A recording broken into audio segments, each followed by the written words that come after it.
성경에는 수많은 인물들과 이야기들로 구성이 되어 있습니다. 그 많은 이야기들 중에 가장 자주 회자되는 이름이 있다면 아마 그 이름은 아브라함일 것입니다. 아브라함과 그에 관련된 이야기는 창세기로부터 시작해서 저기 베드로 전서까지 약 230번에 넘게 회자되고 있습니다. 왜 성경 기자들은 이렇게 아브라함의 일에 관심을 보이는 것일까요? 우리는 아브라함 생각하면 마음속에 떠오르기를 그는 믿음의 조상이었어. 그는 100세에 낳은 아들 이삭까지도 하나님이 바치라고 했을 때 기꺼이 바치려고 했던 믿음의 사람이야. 그와 같이 아브라함의 믿음이 출중했기 때문에 하나님께서는 아브라함의 이야기를 그토록 자주 우리에게 말씀하시는 것일까요? 하나님께서는 아브라함의 신앙과 믿음을 우리에게 가르치기 위하여 창세기부터 베드로전서까지 거의 모든 책에서 그 이름을 강조하는 것일까요? 사실 그렇지는 않습니다. 성경에서 아브라함을 영웅으로 만들진 않아요. 하나님께서 아브라함의 이야기를 그렇게 자주 그렇게 반복적으로 우리에게 말씀하시는 이유는 하나님을 소개하기 위함이에요. 아브라함을 아브라함 만들어 가셨던 그 하나님의 열심과 그 사랑과 그 은혜, 끊임없이 지속되어지는 백성들을 향한 하나님의 그 은혜로우신 모습을 우리에게 가르쳐주기 위하여 아브라함의 이야기를 사용하고 있다는 사실입니다.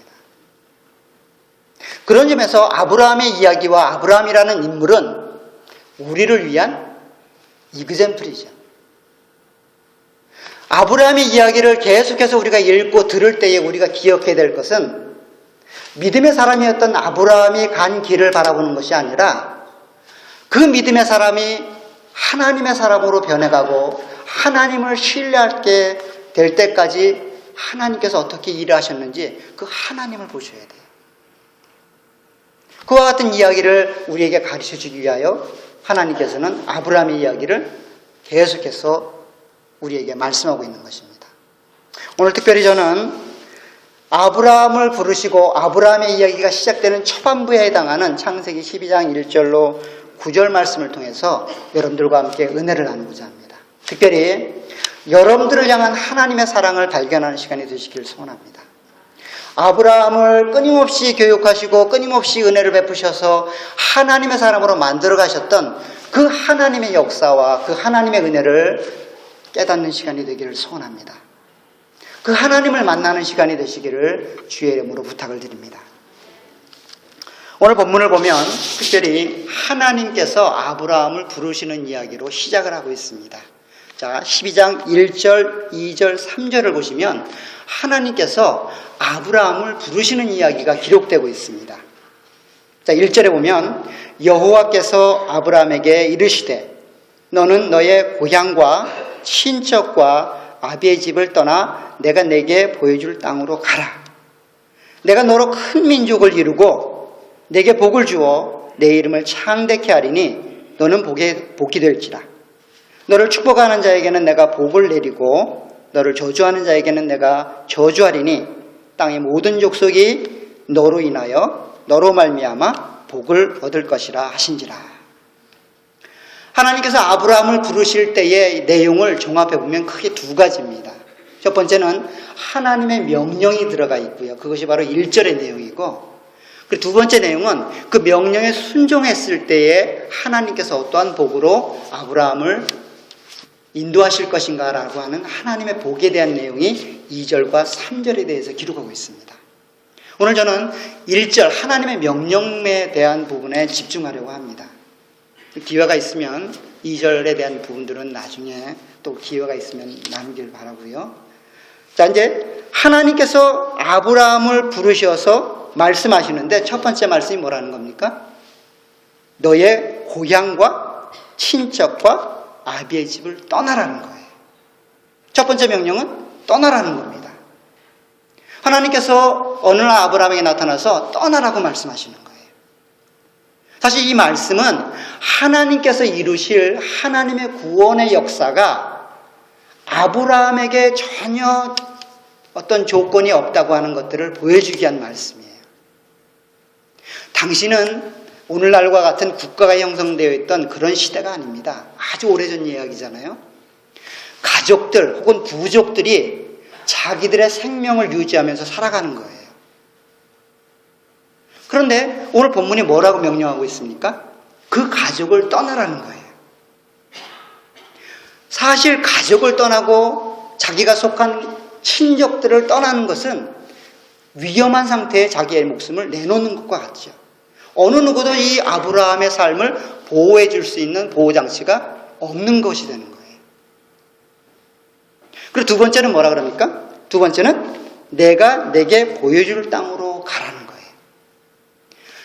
내가 태어나서 자랐던 그 땅을 떠나서 어디론가 가라는 겁니다. 어디로 가라고요? 성경이 말하고 있지 않아요. 성경이 말하는 것은 무엇인가 하면 떠나서 가라는 거예요. 가다 보면 하나님께서 보여줄 땅이 있는데 그 땅을 내가 너에게 주겠다는 거예요. 얼마나 걸릴지도 모르는 여행입니다. 돌아올 것을 전제로 한 여행이 아니에요. 아브라함은 자기가 살던 고향 땅을 떠날 수밖에 없는 절박한 상황에 놓여 있는 것도 아니에요. 더 좋은 미래가 확정되어지고 보장된 곳으로 아브라함이 부름을 받고 있지 않다고요. 그냥 떠나서 가라는 겁니다. 얼마 동안요? 말하지 않고 있습니다. 어디로요? 말하지 않고 있습니다. 좋은 일이 있을지 나쁜 일이 있을지 환난을 당할지 좋은 일을 당할지 알 수가 없는 상황에서 하나님께서 아브라함에게 떠나서 가라고 말하는 것입니다. 만일 여러분들이 이와 같은 명령을 받는다면 여러분들은 어떻게 반응하실 것 같으세요? 만약 누군가가 나타나서 더 좋은 삶을 보증수표처럼 주면서 가라 그러면 갈 수는 있겠죠. 현실이 힘들고 어렵다면 더 좋은 미래, 더 좋은 내일을 보장받기 위해서 이 현실을 도피할 수도 있겠죠. 그러나 그렇지 않다면 건강이 있고 사업이 잘 되고 모든 기초여반들이 잘 갖추어진 그 상태에서 떠나서 가라고 하면 여러분들 어떤 마음이 드시겠습니까? 더 좋은 예로 지금 여러분들 캐나다에 살고 있잖아요. 여기서 떠나서 저 아프리카나 어디로 가라 그런대요. 여러분들 어떠시겠습니까? 쉽지 않은 결정이죠. 쉽지 않은 순종일 것입니다. 그런데 오늘 본문을 보니까 이와 같은 명령 앞에 아브라함이 아무런 토도 달지 않고 순종한다는 거예요. 한번 보세요. 4절에 보면 이렇게 말하고 있습니다. 이에 아브라함이 여호와의 말씀을 따라갔다라고 말하고 있어요. 역시 아브라함은 믿음의 사람이에요. 그죠? 한 번 거부한 것 없이 하나님, 제가 하나님 명령을 따라가겠습니다. 그런데 하반절을 보면 좀 이상한 내용이 기록되고 있습니다. 한번 4절 하반절을 보세요. 롯도 그와 함께 갔으며 아브라함이 하란을 떠날 때에 75세였더라라고 기록하고 있습니다. 자, 아브라함이 하나님 명령에 순종하여 떠난 곳을 어디라고 표현하고 있습니까? 하란이라고 표현하고 있어요. 근데 우리가 잘 아는 것처럼 아브라함의 원래 고향은 어디예요? 하란이 아니에요. 우르라고요. 이상하지 않습니까? 하나님께서는 그러면 하란에서 아브라함을 처음 만나 주셨을까요? 그렇지 않아요. 자, 한 장을 넘겨보시면 15장이 있습니다. 15장 7절에 한번 가보세요. 하나님께서 아브라함을 불러내신 이 이야기를 회상하시면서 하나님께서 이렇게 말씀하십니다. 15장 7절에 보면 또 그에게 이르시되, 여기서 그는 아브라함입니다. 나는 하나님이에요. 하나님이 이 땅을 내게 아브라함에게 주어 소유를 삼게 하려고 너를 아브라함을 갈대아인의 우르에서 이끌어낸 여호와다라고 말하고 있어요. 하나님께서 아브라함을 언제부터 이끌어내셨다고 말하고 있어요? 우르에 있을 때부터. 우르에 있을 때부터 아브라함을 인도해내서 하나님이 지금 살고 있는 가나안 땅으로 인도해 들이셨다는 이야기입니다. 잘 안 믿는 것 같은데 좀 더 확실한 증거를 제가 제시할게요. 사도행전에 가보시면 동일한 명령을 아브라함이 우르에서 받고 있다라고 하는 내용들을 기록하고 있습니다. 사도행전 7장을 보시면 스데반 집사님이 하나님의 구원 역사를 기록하면서 이렇게 시작을 합니다. 7장 2절을 보세요. 사도행전 7장 2절을 보면, 자, 사도행전 7장 2절 신약 성경 196쪽 정도가 됩니다. 이제 스데반 집사가 이제 이 설교를 하고 돌에 맞아 죽지요. 그러면서 이제 마지막으로 설교했던 이야기입니다. 7장 2절을 보면 스데반이 이르되 여러분 부영들이여 들으소서. 우리 조상 아브라함이 하란에 있기 전, 하란에 있기 전입니다. 메소포타미아 있을 때에 영광의 하나님이 그에게 보여 이르시되 내 고향과 친척을 떠나 내가 내게 보일 땅으로 가라 하시니 아브라함이 갈대아 사람의 땅을 떠나 하란에 거하다가 그의 아버지가 죽음에 하나님이 그를 거기서 너희 지금 사는 이 땅으로 옮기셨느니라. 자, 보세요. 하나님께서 아브라함에게 우르에 있을 아브라함에게 나타나서 하신 말씀이 지금 12장에서 한 말씀과 동일하죠. 뭐라고 말하고 있습니까? 내 고향과 친척을 떠나 내가 내게 보일 땅으로 가라. 이렇게 말하고 있어요. 하나님께서는 아브라함에게 이미 우르에 있을 때부터 동일한 명령을 하고 계신 거예요.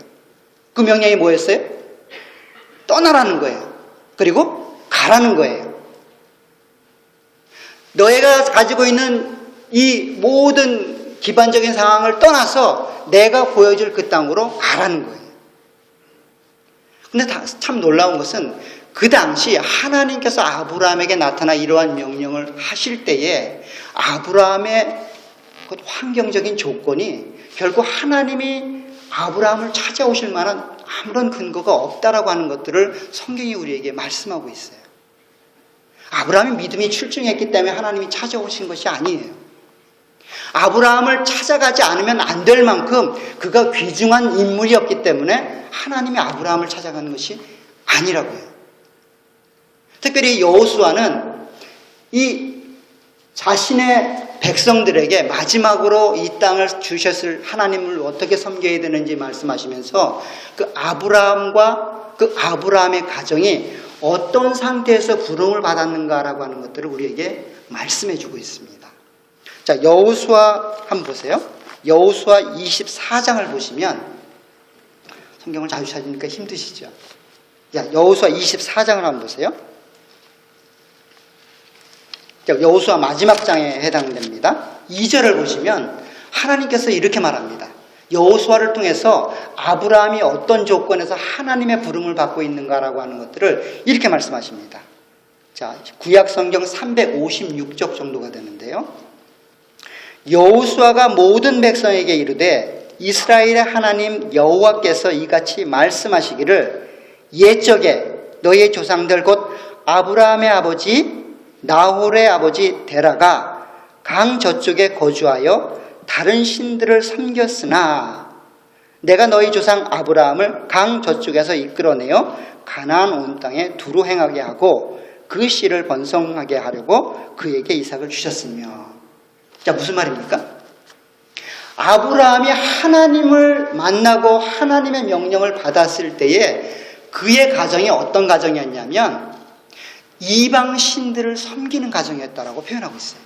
데라는 아브라함의 아버지죠. 그런데 단순히 이방 신을 섬겼던 그런 존재가 아니라 이방 사람들이 이방 신들을 섬길 수 있도록 도와주는 역할을 한 제사장이었다는 거예요. 누가요? 아브라함의 아버지가.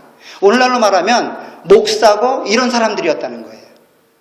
데라가 이방 사람들을 이방 신들을 잘 섬기도록 하기 위해서 사용되었던 제사장 역할을 했던 그 가정에 아브라함이 태어났고 그 가정에서 자란 아브라함을 하나님이 만나주신 거예요. 그리고 그 아브라함에게 뭐라고 말하는 거예요? 떠나라는 거예요. 그리고 가라는 거예요. 그것이 오늘 본문의 이야기입니다. 참 하나님께서 이와 같이 아브라함에게 나타나시고 말씀하시는 내용들을 보면 참 하나님은 놀라우시다라고 하는 것들을 보게 됩니다. 모르겠어요. 여러분들 중에는 하나님께서 나를 반드시 구원하셔야만 된다라고 하는 그런 당연한 이유를 갖고 계신 분들이 있을지 모르겠어요. 근데 저는 없어요.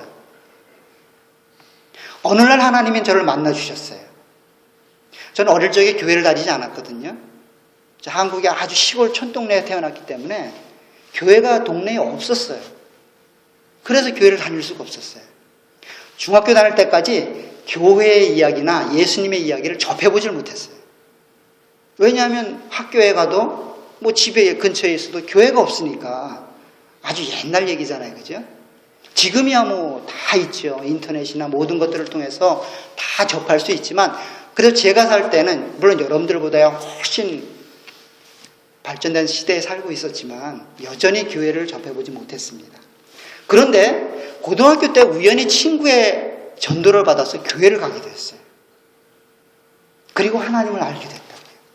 그리고 하나님이 저를 만나주셔서 예수 그리스도를 인격적으로 만났고 또 오늘날 제가 하나님 말씀을 전하는 목사가 됐단 말이에요. 저희 가정은 아주 불교적인 가정이었어요. 때만 되면 절에 가서 연등을 하고 불공을 드리던 그런 부모님이었다고요. 그런데 하나님이 저를 만나주신 거예요. 왜요? 전 모르겠어요. 이것이 하나님의 은혜이죠. 하나님의 사랑이죠. 아브라함도 동일하다고요. 지금 하나님이 어느 날 나타나셔서 아브라함에게 말씀하시는 거예요. 아마도 꿈으로 나타나셨을 것 같아요. 아브라함아, 내가 속한 이 고향과 친척을 떠나서 내가 내게 보여줄 땅으로 가라. 한 번도 보지 못하는 그 어떤 존재가 꿈에 나타나서 말씀하시는 거예요. 처음에는 어떤 생각이 들었을까요? 뭐 이상한 꿈을 꿨네. 참 정신 사납다. 다음날 동일한 꿈을 꿉니다. 동일한 모습을 한 사람이 동일한 말을 합니다. 마음이 어땠을까요? 참 희한하다. 도대체 무슨 일이 있지? 그 다음날 동일한 꿈을 또 꿉니다. 동일한 사람이 동일한 말을 또 해요. 뭐라고요? 아브라함아, 고향과 친척을 떠나서 내가 내게 보일 땅으로 가라. 계속해서 이 꿈을 꾸게 되면 아브라함은 무슨 마음이 들었을까요? 도대체 이게 뭐지? 무슨 일이 있는 것일까? 고민스러운 아브라함은 아마도 아버지에게 이야기를 했을 겁니다. 아버지, 제가 요즘 이상한 꿈을 꾸고 있습니다. 아버지가 섬기는 신이 아닌 어떤 다른 신이 저에게 나타나서 이 고향을 떠나서 그분이 말씀하시는 그곳으로 가라고 합니다. 대략 어땠을까요? 고민스러웠겠죠. 내가 섬기는 신이 아닌 또 다른 신이 나타나서 아브라함이 그런 말을 했다면, 그것도 한 번이 아니라 한 달, 아니 2달 연속적으로 그런 꿈을 꾸고 있다면 아마 고민스러웠을 거예요. 대라도 어떤 결정을 내릴 수가 없었을 거예요. 근데 한 가지 확실한 것은 하나님은 끊임없이 아브라함에게 나타나셔서 말씀하신 거예요. 무슨 말씀을요? 떠나라. 그리고 가라. 가면 내가 너를 복을 주겠다. 이 말씀을 계속 하시는 거예요. 얼마나 만큼 그리고 얼마나 자주 그 얘기를 했는지 모르지만 우리가 분명하게 알 수 있는 건 뭐예요? 데라와 아브라함이 그래 그 신의 명령을 따라서 가자라고 결정 내릴 때까지 하나님은 끊임없이 그들에게 나타나서 말씀하신 거예요. 그들 스스로가 납득당하고 하나님의 명령 앞에 순종할 수 있도록 하나님이 끊임없이 그들에게 나타나서 말씀하신 거예요. 뭐라고요? 떠나라. 그리고 내가 너에게 보여줄 땅으로 가라. 그러면 내가 너에게 복을 주겠다는 거예요. 그것이 오늘 창세기 11장 31절의 내용입니다. 자, 창세기 11장 31절에 보면 이렇게 시작합니다. 데라가 그 아들 아브라함과 하란의 아들인 그 손자 롯과 그의 며느리 아브라함의 아내 사레를 데리고 갈대아인의 우르를 떠나 가나안 땅으로 가고자 하더니, 자, 드디어 하나님 명령에 아브라함과 데라가 순종하여 길을 떠난 거예요. 사실 쉽지 않았을 거예요. 지금이야 목사들이나 어떤 지금 그런 교회에서 일하시는 분들의 지위가 뭐 다른 일반 성도님들과 비슷하지만 이 당시에는 이 제사장의 지위가 상당히 권위가 있는 지위였어요. 사회적으로 상당히 지위가 있던 지위였다고요. 데라는 지금 사회적으로 안정된 삶을 살고 있는 거예요. 그 우르라는 땅이 어떤 땅이었냐면 그 당시 아브라함이 살고 있었던 그 당시에는 가장 발전한, 가장 문명이 발전된 그러한 땅이었다고요. 그곳에서 안정된 삶을 누리고 가는 거예요. 세상 사람들에게 권위와 존경을 받고 있었던 제사장 가문으로서의 삶을 살고 있었단 말이에요. 그런데 어느 날 나타난 그 하나님, 그 이름 모를 그 하나님의 명령을 따라서 지금 아브라함과 데라가 길을 떠난 거예요. 조그마한 믿음의 씨앗이 이제 자라기 시작한 거죠. 누가 그렇게 하셨다고요?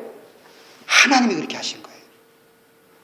하나님께서 아브라함을 통하여 이루실 하나님의 구원의 역사를 아브라함에게 전혀 조건이 없다라고 하는 것들을 보여주기 위하여 지금 하나님께서는 아브라함을 자기들의 모든 근거가 있는 갈대우르에서 이끌어내시는 거예요. 그리고 분명하게 그것을 확증하기 위해서 말씀하시는 거예요. 너의 고향과 친척과 아비의 집을 떠나라는 거예요. 단순히 지리적인 위치를 이동시키기 위함이 아니라 우리가 가지고 있는 모든 조건과 환경과 여건들을 하나님의 구원 앞에서 제시하지 못하도록 하나님 그렇게 하고 계시다는 거죠. 아브라함이 대단한 믿음이었죠. 그런데 여전히 아브라함은 믿음이 연약했던 것 같아요. 자, 31절에 보면 끝에 뭐라 그러냐면 가나안 땅을 가고자 해서 출발했는데 어디에 머물렀단 말이에요? 하란에 머물렀다는 거예요. 하란이 어떤 곳이냐면 그 당시 동과 서, 남과 북을 잇는 요충지입니다. 아마도 아브라함은 이 타고난 사업가가 아니었나라는 생각이 들어요. 사업을 잘 하시는 분들은 딱 지리만 보면 아, 여기는 장사가 될 만한 곳, 안 될 만한 곳 분명히 아신다고 하더라고요. 저는 잘 모르겠어요. 그렇죠? 그냥 이렇게 쳐다만 봐도 저 지역은 장사가 될 법하다. 저기는 안 된다. 라고 하는 것들을 안다고 하더라고요. 이 아브라함과 데라도 아마 그러지 않았을까 싶어요. 하란이 교통의 요충지로서 모든 사람들이 왕래하는 그런 곳이에요. 이 우르에서 가나안 땅을 가고자 해서 이렇게 출발하다가 하란, 중간 지점인 하란에 머무르는 거예요. 단순히 여행에 지쳐서 쉼을 얻기 위해서 단순히 머무른 것이 아니라 아마도 한동안 자리를 펴고 살았던 것 같아요. 그걸 어떻게 알 수 있냐면 오늘 본문에 보니까 5절에서 12장 5절에서 하란을 떠날 때의 모습을 이렇게 표현하고 있습니다. 보세요. 아브라함이 그의 아내 사레와 조카 롯과 하란에서 모은 모든 소유와 얻은 사람들을 이끌고, 자, 뭐라고 표현합니까? 하란에서 뭘 했대요? 모은 모든 소유와 얻은 사람들. 하란에서 큰 거부가 됐다라고 성경이 표현하고 있어요. 오늘날처럼 로또가 있다거나 혹은 복권이 있어서 어느 날 갑자기 $1,000,000 달러를 받았으면 모를까? 하루아침에 거부가 되기란 쉽지 않았을 거예요.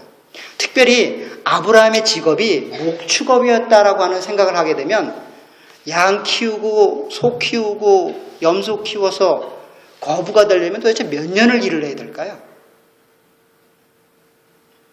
몇십 년은 아마 일을 해야 되지 않을까 싶어요. 그죠? 5년, 10년, 적어도 15년 이상은 일을 하지 않았을까 싶어요. 아브라함이 하나님 명령을 받아서 우르를 떠나서 하나님이 보여줄 땅으로 갔는데 그런 믿음을 시작했는데도 불구하고 믿음이 연약해서 환경의 지배를 받아서 하란 땅에 머무르고 마는 거예요. 얼마 동안요? 15년 혹은 20년 동안 하란에 머물러서 장사를 하고 자기의 부를 축적한 거예요. 그런데 하나님께서 참으로 놀라운 것은 그런 아브라함을 용납하고 계시다는 거예요. 우리 같으면 어때요? 야, 이놈아 정신 차려. 지금 네가 여기 자리 잡고 있을 때가 아니야. 지금 네가 어디를 가고 있는데 목적지를 잃으면 안 돼. 인생이 얼마나 소중한데 시간이 얼마나 귀중한데 너 지금 여기서 이렇게 땅을 허비하냐? 1년도 아니고 10년도 아니고 불과 15년, 20년 동안 여기서 허비하고 있단 말이야? 에이, 너 안 되겠다. 될성 부른 나무는 떡잎부터 한다고? 너는 안 되겠다. 갈아치워야 되겠다. 우리 같으면 딴 사람을 선택하지 않았을까요? 근데 하나님은 아브라함을 끝까지 붙잡고 계시다고요. 하란에 머물러 있는 아브라함을 하나님이 수동적인 자세로 기다리는 것이 아니에요. 하나님께서 아브라함에게 나타나서 끊임없이 하나님이 누구인지 보여주고 있단 말이에요. 본문에 기록되고 있지 않지만 하나님이 누구인지에 대해서 끊임없이 아브라함에게 보여주고 계신 거예요. 그 한 방편이 뭔가 하면 부예요. 아브라함이 하란에서 얻었던 부는 바로 하나님이 아브라함을 인도하고 계시고 하나님이 아브라함을 축복하고 계시다고 하는 것들을 상징적으로 표현한 것이에요. 그렇다고 해서 부만 하나님의 은혜를 표현하는 것이냐? 그렇지 않아요. 그러나 오늘 본문에서 말하는 것은 하나님께서 아브라함에게 축복하시고 은혜를 베푸셨던 그 하란에서의 모습은 부라는 형태로 표현되고 있다는 거죠. 이런 말하면 자꾸 부자인 사람은 하나님 은혜를 받고 그렇지 못한 사람은 하나님 은혜를 못 받는 거 아니야, 이렇게 생각하시면 안 돼요. 왜냐하면 저는 가난하거든요. 사실 제가 하나님 은혜를 더 많이 받아야 되는 거 아니겠어요? 하나님 말씀 전하고 하나님 말씀 공부하기 위해서 15년, 20년 동안 풀타임으로 공부하고 있는데 그렇게 헌신된 저가 더 부자로 살아야 되는 거 아니에요? 그렇지 않단 말이에요. 그러나 오늘 본문에서는 아브라함이 하나님의 은혜를 경험하고 하나님의 살아 역사하신다고 하는 것들을 어떤 형태로 표현하고 있냐면 부라는 형태로 표현하고 있단 말이에요.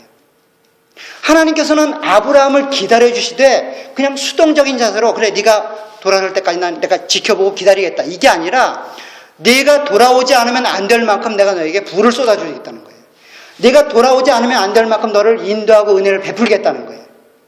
하나님께서 하란에서 아브라함을 끊임없이 축복하시고 끊임없이 인도하시고 끊임없이 가르쳐주고 계시다고요. 그리고 때가 된 거예요. 드디어 하나님 보시기에 때가 된 거예요. 그래서 다시 나타나서 12장 1절을 말씀하시는 겁니다. 뭐라고 말해요? 아브라함아, 이제 때가 됐다. 너의 고향과 친척과 아내 집을 떠나라. 그리고 내가 너에게 보여줄 땅으로 가라. 아브라함은 더 이상 하나님을 부인할 수 없습니다. 이제 하나님을 거부할래 거부할 수가 없는 거예요. 여러분들이 그와 같잖아요. 하나님을 안 믿을래 안 믿을 수 없는 상태가 됐잖아요. 어느 누가 여러분들에게 공격을 하고 아무리 힘든 일을 당해도 하나님을 저버리진 않잖아요. 아무리 힘든 병이 들고 경제적으로 어려움 당해도 하나님을 저버리진 않잖아요. 아브라함이 그와 같은 상태가 된 거예요. 그래서 삶의 터전을 풍요롭게 누리고 있던 하란에서 하나님이 나타나서 동일한 명령을 했을 때 아브라함이 예, 제가 가겠습니다. 그것이 바로 4절입니다. 이에 아브라함이 여호와의 말씀을 따라갔다 라고 말하는 거예요. 이런 반구에 거부함도 없이 어떤 내용도 없이 하나님의 명령 앞에 순종하게끔 하나님이 그렇게 아브라함을 인도해 가신 거예요. 아브라함의 믿음이 대단한 것이 아니라 아브라함을 그렇게 믿음의 사람으로 만들었던 하나님이 위대하신 거죠. 그걸 지금 보여주고 있단 말이에요. 아브라함 믿음이 얼마나 대단했던가 하는 것들을 이제 가나안 땅에 들어와서 처음으로 아브라함이 행한 모습 속에서 성경이 우리에게 보여주고 있습니다. 자, 보세요. 7절에 보면 이제 아브라함이 가나안 땅에 들어와 처음 한 행위가 기록되어 있습니다. 여호와께서 아브라함에게 나타나 이르시되 내가 이 땅을 내 자손에게 주리라 하신지라 자기에게 나타나신 여호와께 그가 그곳에서 제단을 쌓았다라고 말합니다. 그리고 8절에 이렇게 말합니다. 거기서 베델 동쪽 산으로 옮겨 장막을 치니 서쪽은 베델이요 동쪽은 아이라. 그가 그곳에서 여호와께 제단을 쌓고 여호와의 이름을 부르더니. 자, 어떤 말씀이 강조적으로 부각되고 있습니까? 제단을 쌓았다는 거예요. 여호와의 이름을 불렀다는 거예요. 사실 아브라함이 갈대우를 떠날 때는 어떤 상태였어요? 이방신을 섬기던 이방신의 제사장의 아들이었단 말이에요. 그런데 지금은 가나안 땅에 와서 뭘 하고 있어요? 하나님을 전거하고 있어요. 하나님을 예배하고 있다고요. 이름을 불렀다는 표현은 무엇인가 하면 삶을 통해서 하나님을 세상에 알리고 있다는 거예요. 우리의 삶 자체가 세상을 향해서 하나님의 살아계심을 선포하고 있다는 거예요. 말이 아니라 행동으로, 사랑으로, 하나님의 은혜로, 하나님이 자기에게 찾아오셨던 것처럼 동일하게 그 은혜로운 모습으로 그 은혜로운 얼굴로 세상을 향해서 하나님의 능력을 보여주고 있다. 이와 같은 삶으로 아브라함이 변화가 된 겁니다. 누가 그렇게 하셨다고요? 하나님이 하셨다고요. 그런데 아직 여전히 아브라함은 믿음이 자라야 될 수준에 있습니다. 오늘 특별히 아브라함이 가나안 땅에 들어와서 장막 친 곳을 성경이 이렇게 표현하고 있습니다. 8절에 보세요. 거기서 베델 동쪽 산으로 옮겨 장막을 치니 서쪽은 베델이요 동쪽은 아이라. 조금 전에 말씀드렸던 것처럼 아브라함의 직업이 뭐라 그랬습니까? 목축업이에요. 그리고 하란에서 얻은 사람들이 좋기 200~300명은 됐을 거예요. 왜냐하면 롯을 구하러 갔을 때 자기 집에서 길리운 사병 조직이 318명이었으니까 그 아내나 자식까지 포함되면 상당히 큰 가족이었다고요. 그런데 이 가족, 목축업을 하는 이 가족이 장막을 치고 집을 짓고 산 장소가 어디예요? 어디라고 표현하고 있습니까?